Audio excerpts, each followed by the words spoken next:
Welcome to Worthy of Note, the podcast where one overthinking girlie shares her various musings about the world with the world. I'm your host, Lauren Carlton.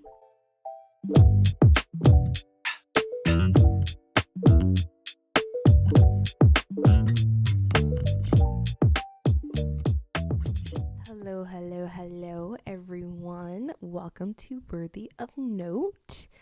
How's everybody doing? How y'all doing? All right, I know for me, I'm doing significantly better than I was when I recorded this last. If you guys didn't listen to the last episode, I was sick as a dog. Like I said in that, I was not feeling well at all. I was feeling ill. I took ill. I was unwell. I was I was a bit peaked. Anyway, I wasn't doing well, but I lost my voice and found it. That sounded way more poetic than it actually felt. A lot of mucus discarded, a lot of cough drops consumed. But we're back, baby. We're back and better than ever. I wouldn't say better than ever, but we're back. So yeah, I am doing better than I was this past week. Just a little check-in, I guess. I actually just finished my last it's not my last therapy appointment, but like my most recent therapy appointment like 2 hours ago. Actually more like an hour ago. And I think I feel like energized for some reason, like energized, but like in a resolved way of like now, like I feel like I've been released. I won't go into like everything that I talked to my therapist about, but I realized through an exercise that we did that I have really been needing to cry lately. Like I've just been needing to like do like the most like ugliest, juiciest, snot-nosed, ears popping, eyes puffing, nose scab because you've been rubbing it and trying to blow it with toilet paper because you ran out of tissue type cry.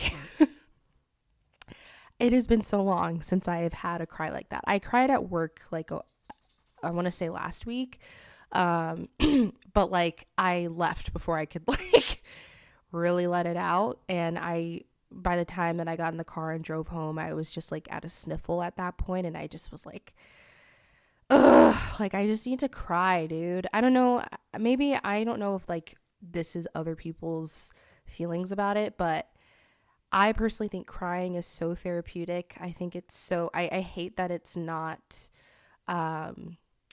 like as socially acceptable as it should be. I mean, personally, I think crying in public should be a act protected by law. I just feel like it's so hard because especially as someone who their first reaction to anything is tears. So I could be angry, I could be upset, I could be irritated, I could be sad, I could be overwhelmed. I don't know why, but this is so off topic. But when I was going through that whole list of emotions, that TikTok sound from like 2 years ago was like, I could be brown, I could be blue, I could be violet sky, I could be girl. Anyway, now I can't get it out of my head. Why do I do this to myself? It's fine. Anyway, I essentially could be feeling a vast, any various range of emotions, and my first initial reaction is to just cry. My therapist actually graciously told me about a rage room that is available in where I live, and I have never been more excited about anything in my life. So she was like, sometimes you just, to grapple with those really big nasty, raw emotions. Like sometimes you just gotta break shit. And I was like, you know what? Yes, you're so right. And so I think that might be in the cards for me within this next week. We'll see. Um, so yeah, stay tuned about that experience. Hopefully it's one for the books. But yeah, so that's just kind of how I've been feeling. That's basically what my therapy session has been. This is my second one, and I already feel like I've had so many revelations. So I'm super excited to, um, you know, continue learning more about why I react to things a certain way, learn more about my brain and all those things. Um, but overall, though, I am feeling a lot better than I was last week. I wanted to get on here and talk a little. I've been thinking a lot about this, like, probably since, I don't know, like for like 2 months now, I want to say. But has anybody else noticed the new Tinder ads? Like the new Tinder, like it's like a campaign. Is it just me? Like, I don't know. I don't know why, but like I've been so fixated on this. Nobody else, I feel, at least nobody in my scope of content creation that I've been like consuming or anything. Like, I haven't seen it. None of the YouTubers I watch have been talking about it. None of the podcasts I listen to have been talking about it. Like, nobody in my like actual life have been talking about it. And I'm just like, what? I can't be the only one who's like oddly like preoccupied with this. I don't know, maybe I am. But maybe you will be too after listening to this, because Tinder, if you haven't already noticed, has started this whole campaign. I want to say it started back in October, maybe a little bit later. No. It was before the holidays. So October. So yeah, around that time frame. So I just rewatched the ad. It is genius. It's so fucking funny. I'm sorry. But basically, to summarize, Coyle Ray is like sitting on a throne, and she has this like council around her, and they're all like, we have come to find our dear friend Lauren, which is coincidentally the character's name, who's in front of her. There's this woman standing in front of everybody. Our dear friend Lauren, a viable partner, essentially. And he's like, send in the next suitor, which I love the dramatics. I use the word suitor unironically. I think it's so funny. I think it's so drama. Anyway, like all these guys come in, and Coyle Ray, well, one guy each like at a time comes in, and the first guy, Coyle Ray, is like, how many streaming services do you have? And he's like, oh, I just have one, and it's the one that I share with like my parents and like my like ex and like all these other people. And she's like, next, and like she like uses her finger to like swipe left, but like the guy is like, yeet it out. I laughed. I like belly laughed at that scene. He's just like from like an invisible force, like just grabs him and snatches him stomach first to the left. It's hilarious. And then there's another one with a guy who's like, Lauren, you got my heart soaring. And see, because I would unironically fall for that. I think that is hilarious. I love corny humor. I love puns. I love like silly little poems. But Coyle Ray will not have it. And so she swipes left on this guy, and she swipes left on like literally like 5 extra guys. And then this last guy comes up and he's very cute, super attractive. Oh no, I almost forgot. There was a girl there as well. There was a girl who came up, and she looked so similar to Lauren, who's like the person they're trying to find a match for. And she was like, we're not doing the look-alike thing again. Lastly, a guy comes up, and he's very attractive. He's super cute. All the other people were cute too, but like, of course, once they started talking, which is always how that's how it goes on the actual Tinder app too. So I mean, I'm not surprised. Anyway, But Coil Ray is like bio, what's in the bio? Basically like what's your bio say? And then one of her counsel is like the only fish you'll see in my hand is sushi. And she's like, okay, okay, sounds good. Good cheekbones, all this other stuff. And she swipes right on him. And then Players by her starts playing. Players plays, yeah. Girls is players too, yeah. And then like they go out, and so it's just so, and then that's when like the voice from Tinder comes up, and it's like introducing matchmaker, which is basically like Tinder has this feature where you can invite your friends to like swipe for you almost, I guess. I'm assuming. I've never used the feature before, and I am not really downloading Tinder for the rest of this year, maybe let alone the rest of my life. Tinder is not it for me, but essentially, I don't know, judging by this advertising, I might reconsider. But yeah, so that has come up. And then beyond that, there's been a bunch of like supplemental ads. I've seen at least 3 or 4 different ones where you invited your date home on the second date or something, or on the first date, to meet your entire family. And then it like zooms out to this big ass table full of people, like 30 people at this table. And then all of them end with, like, all the ads end with, it all starts with the swipe. And there's another one that's like, if a date lasts 3 days, if one date lasts 3 days, is it considered one date or three? And like it's basically showing this really cute couple like just basically doing a bunch of stuff together after their first date. And oh my god, like all of them, there's so many other ones, but like they're all have this same vibe of like, your love turns into like your love can be found on Tinder. I feel like that's the underlying message of all of these. And I think it's so fucking clever because it's like it's literally like the best marketing strategy I've ever seen in my life, or marketing campaign I've ever seen in my life, besides Barbie and Tinder had by far the best marketing campaign I've seen probably in my like existence. I don't know, maybe other than like JG Wentworth 877 Cash Now, like except for that. Except for those commercials, I think these are like for sure like winning when it comes to advertising.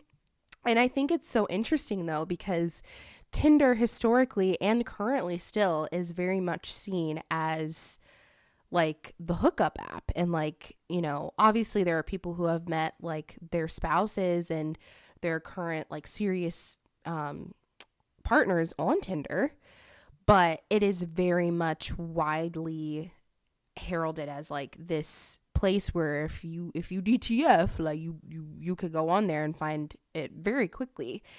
And I think right now we're seeing, like, I don't know personally, this, I'm just speaking from my personal experience, I don't have like statistics or anything like that, but I definitely think during the pandemic, like there was definitely a rise in the use of like online dating apps and just like online services in general, obviously because nobody could go anywhere. And so oftentimes I feel like Tinder was used almost like as like a game, at least for me personally. Like after a while, at first I was so bright and bushy tailed when I downloaded Tinder in 2020, but like after a while I just eventually was like, this is just fun, I just want to go on here and swipe and see bios and be entertained and have a silly goofy time. And that's what I did for like a while. For a while I was not really like, I mean, yeah, I was always thinking, I'm a hopeless romantic. I was always thinking, oh, I could find the next guy could be it, let's keep swiping for another hour and a half. And it's like, I definitely was very much using it as entertainment, as like a game. And also eventually it was, kind of, I started like talking to people more and like being more intentional, I guess, about it, instead of just being like, oh, I got another match, or oh, look at that, but yeah, like I think for a lot of people Tinder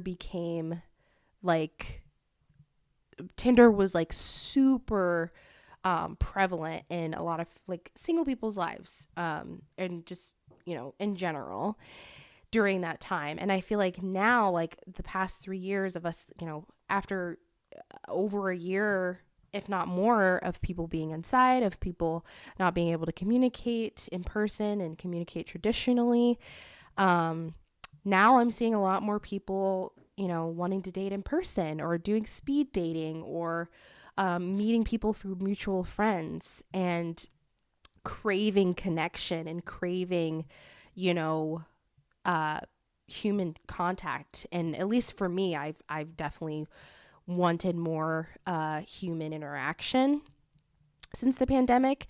And so, like, and I'm very much more now, especially now that I've deleted all the apps for the time being for this next year, like I'm very much like more into the idea of like a meet cute, or like meeting somebody out and about, or meeting somebody through a friend, than I am about like dating apps. Not that I'll never use them again. Yes, I probably will use them again, because it's hard to find people. And I do think that dating apps have their uses, and they have a place, but I think that place right now is starting to shrink a little bit more as people are finding other avenues of communication, and finding people. So I think Tinder knows this, and because Tinder knows this, also, hookup culture, I do think is still alive and well. And I mean, obviously, I don't partake in it very much. It took no time for me to realize that I cannot participate in hookup culture because I am too emotionally attached to people. So I don't think that I'd be able to participate in hookup culture without getting my feelings hurt. So that's why I'm not. But other people do it, and it's still alive and well. But I do think that people are trying to find different types of connection, and Tinder isn't the place that they're looking for that. And I think Tinder knows that. And because Tinder knows that, they're trying to essentially to combat this dating app fatigue and this phenomenon of people just like wanting to meet more organically. They're essentially positioning a real like deep connection that isn't necessarily based on physical qualities or traits, on they're positioning it as something that is achievable and attainable, with a medium and via a medium that historically has not been a good avenue or a viable avenue for such connection, if that makes any sense. I mean, I was watching all the ads, and I like very few times is anything physical mentioned, is anything sexual mentioned, is anything like, obviously all the people are hella attractive in these ads, right? So there's still that aspect there of like conventionally attractive people, you're looking for looks. Tinder is still a dating app that is solely based on looks. I feel like most dating apps are mainly based on looks, except maybe a couple like OkCupid or Hinge. But like even then, like, the first thing you see is a face. And so I do think that Tinder still has hints of that in the type of people that they're putting in these ads. That being said, there's very little sexual, like, so I mean, there is one where it's like these two guys are in bed and like their feet are moving or whatever, and it looks like they're having some, some happy fun times, if you get what I mean. But and they're like like, oh, like, making the happy fun times sounds. But then you pan up to their faces, and they're just eating a plate of waffles, and they're like, the waffles are so good, they're like orgasmic at that point, I guess, enough for them to be, making them sounds and shit. But it's funny, it's hilarious, it's very out of pocket. I was like, what the hell, Tinder? You got me. I'm sorry, you got me. But so like there's some that are like a little bit sexual, but like it's basically, but even then, like even in that singular ad, you see Tinder's aim of like, oh, you thought we were just the place for people to go when they want like a quick nut, but you thought wrong. Like, no, this is the place where you can find people who want to have waffles with you in the morning, and have those intimate conversations and meet your family and, you know, spend all of your time with, in a like way that is not particularly intimate physically.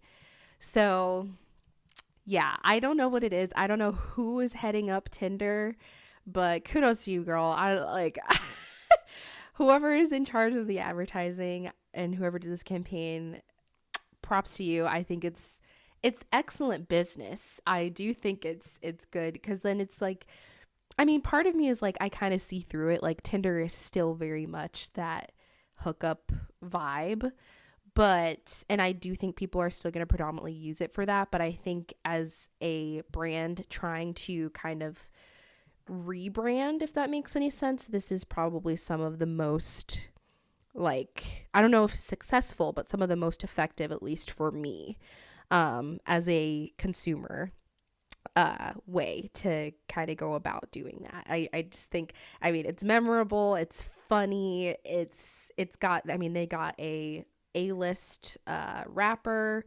I mean, they have celebrities in there, and I just think it's really well done. Another type of marketing that I have actually, I wanted to throw this in. This is like related in a marketing sense, but unrelated when it comes to like subject wise. And I've just been wanting to talk about it because again, it's something that haven't really heard a lot of people talking about, but Etsy is like on their game when it comes to like not necessarily like their main marketing. Like I don't really see many Etsy ads personally. I don't really see many ads, you know, imploring people to use the platform or anything like that. I do see a lot of emails from them, but that's because I'm on their email list. So I would imagine that people who are not maybe get more ads in a different medium. I don't know.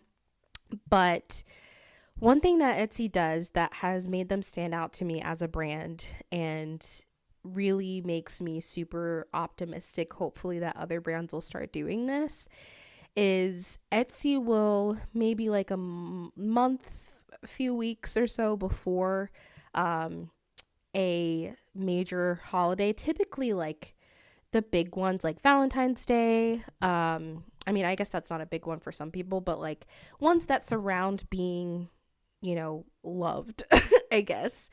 So Valentine's Day, Mother's Day, Father's Day, and I want to say they do one for Christmas as well. But essentially they will, around a month or so before that holiday, will send out an email, saying like, do you want to opt out? Like, are you okay with us, you know, sending out these things? And actually, let me look and see. So this is the one that they sent me for Valentine's Day. It's a cute little heart, and it's like hands like giving a heart up essentially.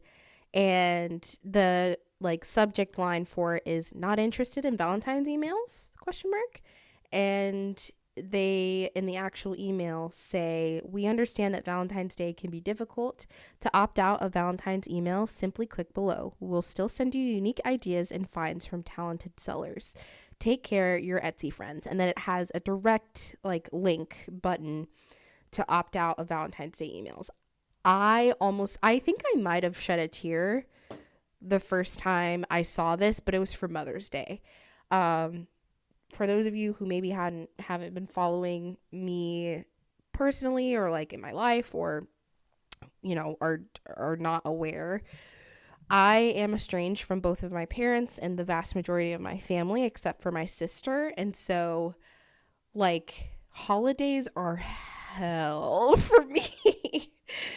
Like I do not like holidays. I mean, I'm not going to say I'm like a Grinch or anything, and I will still participate in like office parties and like little events here and there with if people invite me and try to be in the spirit. But like, this past holiday season was probably the hardest that I've had, because, it was the first one that, I mean, it's been a few years with my parents, since I wasn't, in communication with them, but like during college, like you were still constantly surrounded by people, which I think I talked a little bit about last episode. But you're still constantly surrounded by people. You were still, I was living in a dorm. I was working. I think I worked the last year's Thanksgiving, not like 23, but like 2022, I was working at the station. Coverage you can count on. KOMU8 News starts now. A power outage earlier this evening left parts of South Columbia in the dark. Good evening, everyone. I'm Lauren Carlton. Thanks so much for joining us this Thanksgiving. And we had a little potluck, and I brought Benji into the station. So there was dogs. Like it was really sweet. Like I was still surrounded by people, even though I had to work. I was still on. I still felt like, cared for in a community. But this year it's very different because this is the first year that I'm like a full-grown adult, I guess. I'm getting old and crusty. Not actually. But like, I'm out of college and I'm not constantly surrounded by people. And, I spent Thanksgiving by myself and it was really hard. I spent Christmas with another family, but like Thanksgiving was so difficult, and just the holiday season in general was really difficult for me, not having like a family essentially. So these emails, like when I think I got the first email, I want to say in like 2021 or 2022, it might have been 2022, like a couple years ago, for Mother's Day, and like it means so much. Like, I don't know who at Etsy thought about the idea of like, maybe, some of these holidays are super difficult for some people. Like, it is really hard when you see like ads about those holidays specifically online, and you go through the store and there's like a Father's Day section, and it's like,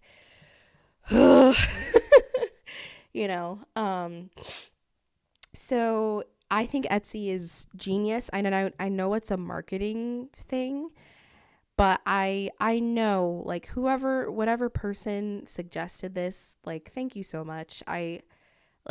It's been, believe it or not, it's been really helpful. Like one less email, or however many Etsy sends out automatically. I don't know. I'm pretty sure they're automated, but you get what I mean. Like however many less emails that I get about, things that are difficult spots for me, like I think is awesome.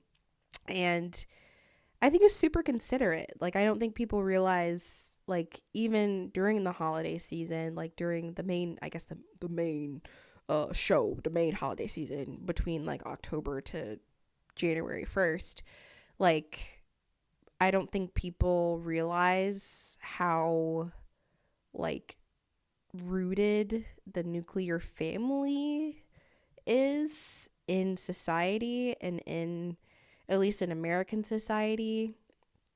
And I think even beyond that, like I think, having parents who are loving, and or at least having parents who you are still in contact with and are still on good terms with, is very normalized. And I do think that's great. I think it should be, normalized, but unfortunately that's not always the case. There are thousands, millions of people across the world, in the US, even just in the US, who that situation doesn't apply to them. Like they either had, parents pass away, or they're in the foster system, or they had abusive parents, and dozens of different scenarios where a person will not have those, I guess, core or foundational relations in their lives,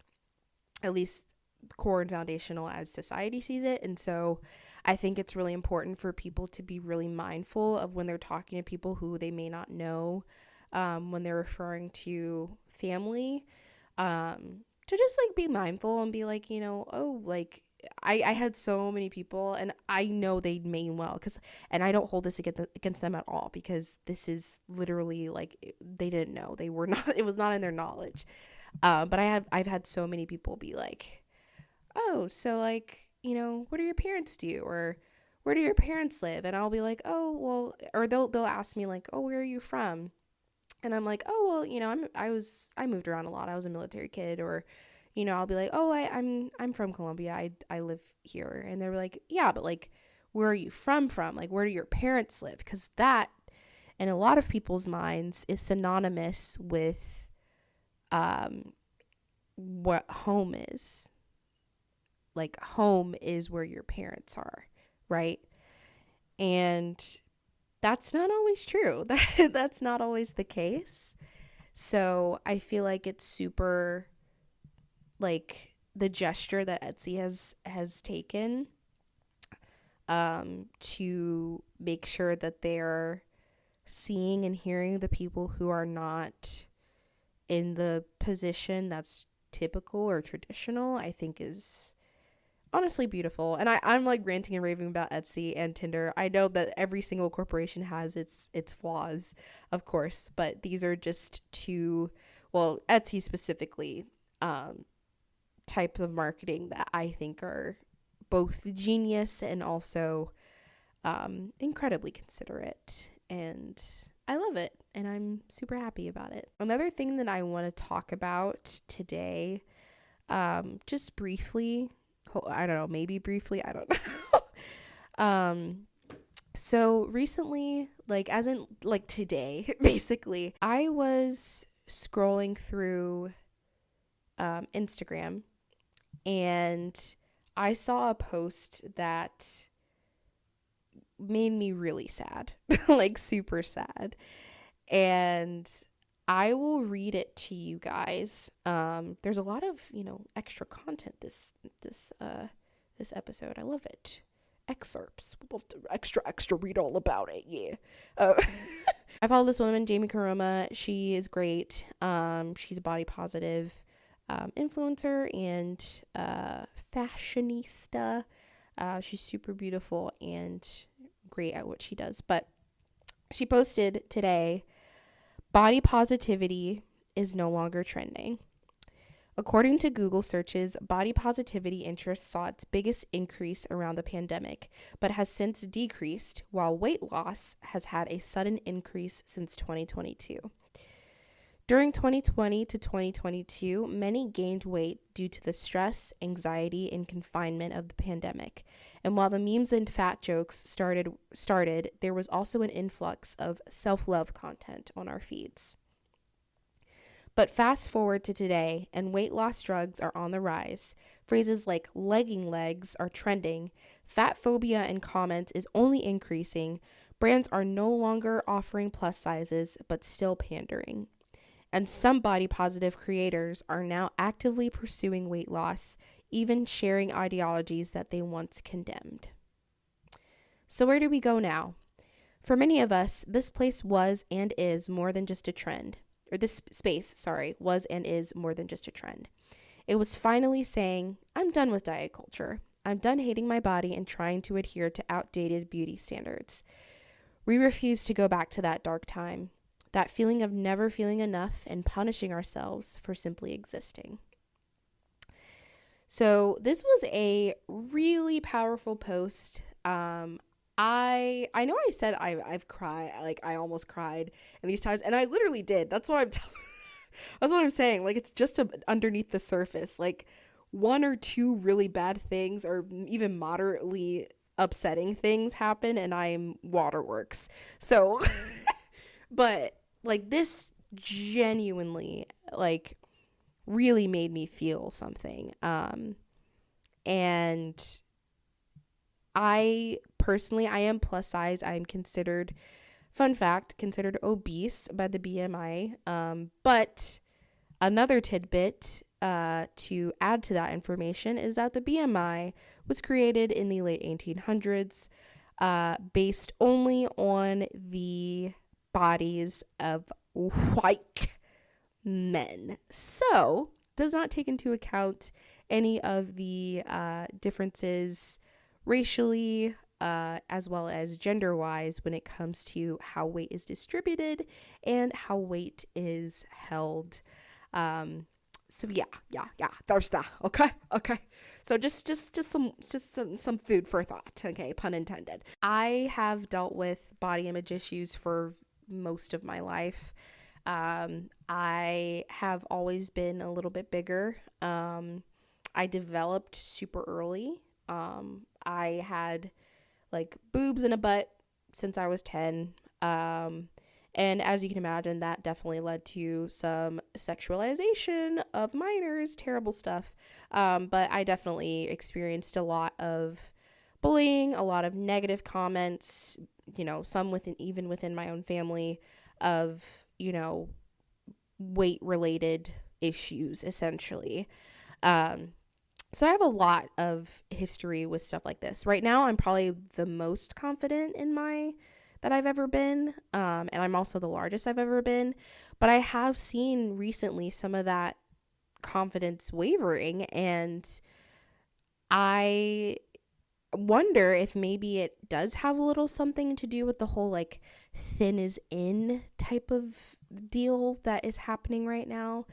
And like, if anybody was wondering about my thoughts on body positivity, I do think that sometimes it can be toxically positive, where it does like almost force you to not have bad feelings about your body when it's like it's your body. Like you are allowed to feel however you want to feel about your body, right? And I think it as a means to like help you feel better about your body, it kind of takes away your agency and your autonomy about when it comes to how you think about your body. And I don't think that is very helpful.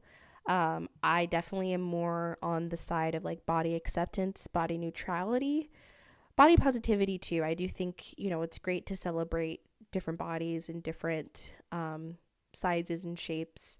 I think, our bodies are probably the least interesting things about us, which is a quote that I don't know where it's from, but I really love that quote. It is basically your casing that you are navigating the world through.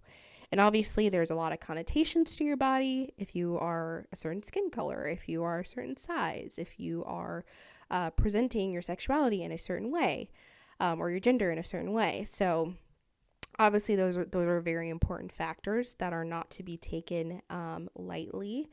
But that being said, it's a body, right? And you are free to feel how you want to feel about it. You can feel indifferent towards it. You can feel about it. I mean, obviously, we want to make sure that we're not resorting to like any sort of self-loathing or self-hate because of our bodies. But, you are allowed to feel how you want to feel about it, right? Because it is yours. So that's kind of where I stand when it comes to like body positivity. I would say I'm more body positive. I definitely hype up. I'm a hype girly, or I'm like pew pew pew pew. Yes, go on, sis. Like that is me. I definitely wish that I was more like that for myself, but we're getting there. But I was wondering like if maybe part of this wavering confidence is because of the type of body that is starting to be perceived as more attractive now. I mean, I've seen so many celebrities and so many just people in real life who have started Ozempic. And there's nothing wrong with that. I mean, if you are wanting to lose weight in a way that works for you, and Ozempic is a viable way for that, sure, right? Trends come, trends go. But I think the issue that I have with bodies being a trend is that, like, it's a body. Like, there's so many factors that contribute to a person's stature and their physical attributes, some of which they were born with. And so to kind of glorify any type really of body that is not attainable naturally, or not attainable um, for a lot of people, I think is the issue that I kind of have. It's like, and also there's just like, I mean, with Lizzo, like, Lizzo, Lizzie, why did you do that? So, like, she obviously, like, is, I mean, nothing has been, I don't think it's gone to like trial or whatever yet. Um, but she has a lawsuit against her for disparaging comments about her dancers who are plus size, who were on her show called All the Big Girls in order to promote body positivity, which is like her main thing for literally. I'm sorry, I can't. All I can do is squeal at this point, and it's like, girl, like, I looked up to Lizzo so much. I went to her concert. I got like the merchandise. I like listen to her songs on a daily basis. I mean, her songs are actually good in my opinion, but like they're actually pretty solid. All right, they do be a bop, but like all of her songs, it's like I can't even listen to them now because like her entire platform was built on celebrating bigger bodies and celebrating being yourself regardless of what you look like, and knowing that you have beauty and you have value and you have worth. And then turning around and she has these harassment claims against her, and it's like, and I believe it, like, and it sucks because it's like, it just doesn't make sense. It's like people are allowed to like have whatever opinions they have, and they're allowed to, you know, operate with those opinions in mind. But it's like, if your entire platform is body positivity and then you turn around and treat your dancers like shit that based on their bodies, it's just like, oh, it's just so, it's so upsetting to me. And I felt like it was a personal slight because I was like, girl, we were rooting for you, we were all rooting for you. And it's just like, it's so unfortunate. And I feel like it's just made me lose a lot of faith in what body positivity, or like, it is, and like current, like the current state of it. I just feel like it's so shallow now. And now I feel like it's lessening a lot because like people who were once advocates for, you know, still being able to be healthy as a plus size person are now losing a bunch of weight and promoting Ozempic and promoting all of these things that may not be like the one size fits all, or like, you know, catch all drug for people. Obviously, it is okay to be thin. Like, it's okay to be any size, right? Obviously, if you're healthy, you're healthy. But it's just really frustrating that bodies are now seen as trends, and people are, especially with the rise of TikTok, which I can talk a little bit more about. This is getting to be a long episode, but like, listen, like, we got shit to say. But like with TikTok, like the buccal fat removal, where people were taking fat deposits out of their cheeks, and it's just like, again, if that is your prerogative, you do what you want to do with your own body. But it's really, really, I do think it's really, really valuable and worth the shot of, or worth the time of just thinking about why you're doing these things.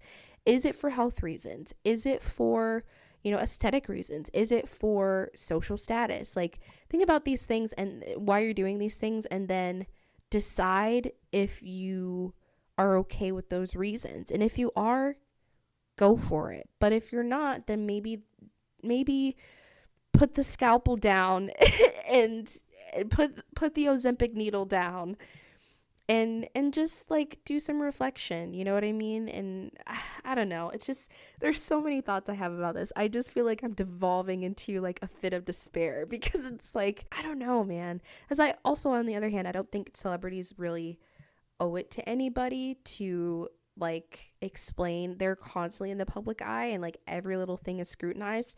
So I get it if they don't necessarily want to talk about certain things or want to talk about like their own personal bodies. Like, I get that. But it's at the same time, if that's part of your entire like influence and image, I feel like it's worth mentioning at least. Like, if you post something, be like, I got to this size because of Ozempic. I'm doing this because XYZ. I want you all to know that being bigger is still perfectly fine, but this is the choice that I made for me and my personal health. Do with it what you will. Period. I would literally not even be making this part of the episode if more people were to just say that, but I'm not seeing that. So, I don't know, it's a little concerning, and I really am like, that's why I'm really trying to focus on gaining my confidence more internally rather than from being inspired by other people, because like, granted, I still will be inspired by others and still follow people, but it's like, I don't know, it's sad because I feel like a lot of the momentum for this like body image influence and like body image improvement came from what I have been inspired by. So I don't know. Those are just like some of the thoughts that I've had as a plus size person living in America. Um, so yeah, I mean, that's essentially what I'm thinking. And I mean, I personally, I want to move more. Like, I want to get up and about more. My life is pretty sedentary as a person who works in an office, and so I want to just move my body more because I'm pretty stiff and I'm having some joint pain, and I just want to make sure that I'm like getting out of life when it comes to movement what I can. And so that's why I want to like start exercising more, or just exercising in general. And I realize that like weight loss can be a byproduct of that, but I don't think that that is something that I'm considering as the end goal. Like, I don't have a scale anymore. And granted, I'm saying all these things as someone who's struggled with body image for years, and thought they were like the most disgusting person ever, this disgusting looking person ever, like just super fat, but like as an insult. I was using it to myself because like fat is like a morally neutral term. I mean, obviously don't go calling people fat if you don't know for sure that they're explicitly okay with that, but like fat is fine to say. But I was using it as a negative, very negative term to myself growing up. And so it's just like, I don't know. I know that like I have that past, and so for me personally, I think it's been really healing and helpful for me to just be like, I'm going to do these things for me. I'm going to lose weight for me, not for other people. And or actually to this point now, like, I don't even necessarily want to lose weight. It's literally just like moving more and learning about joyful movement, right? So that's kind of where I'm at with my journey, and like where my thoughts are when it comes to body positivity and like the state of it right now. And I just think that post was super powerful and like really eye-opening and a little bit sad. I'm really hoping that whoever, is listening to this, like, you are beautiful. I know it sounds cliche as hell, but it is true. Everybody has beautiful things about themselves, even if they're individual features, or if it's the way you smile, your eyes, your eyelashes, how your nose crinkles when you laugh, like all of those beautiful things that people tend to overlook. Like, everybody has at least one of them. And so know that you are beautiful regardless of your size. If you're thin, if you're thickums like myself, if you are short, tall, bald, with hair, long hair, short hair, whatever, man, woman, non-binary, anything else, like, you're gorgeous. Okay, please know that, and take it from me, you're gorgeous because I said so. And this is my podcast. Okay. Anyway. I did have an Am I the Asshole post that I was going to read, but this podcast has gotten to be super duper long, and I am recording this the night before, but I have good reason because I was sick as hell. I was sick as a dog. So don't come for me, all right? Hopefully next week I'll get back to my regular recording schedule, and which is usually like Wednesday or Thursday, and have things edited by Friday, so that way they're ready to post on Saturday. But it is currently Friday at like 9:30 the day before, so I don't really know if I want to add more content to have to edit through. I'm gonna save the Am I the Asshole for today. I also think I left a lot on the table for y'all to think about. So I am going to forego the Am I the Asshole post for today, the very first not to feature an Am I the Asshole, making history here. If you like this podcast, please give it a rating, a 5-star rating, and review it even further than that if you would like.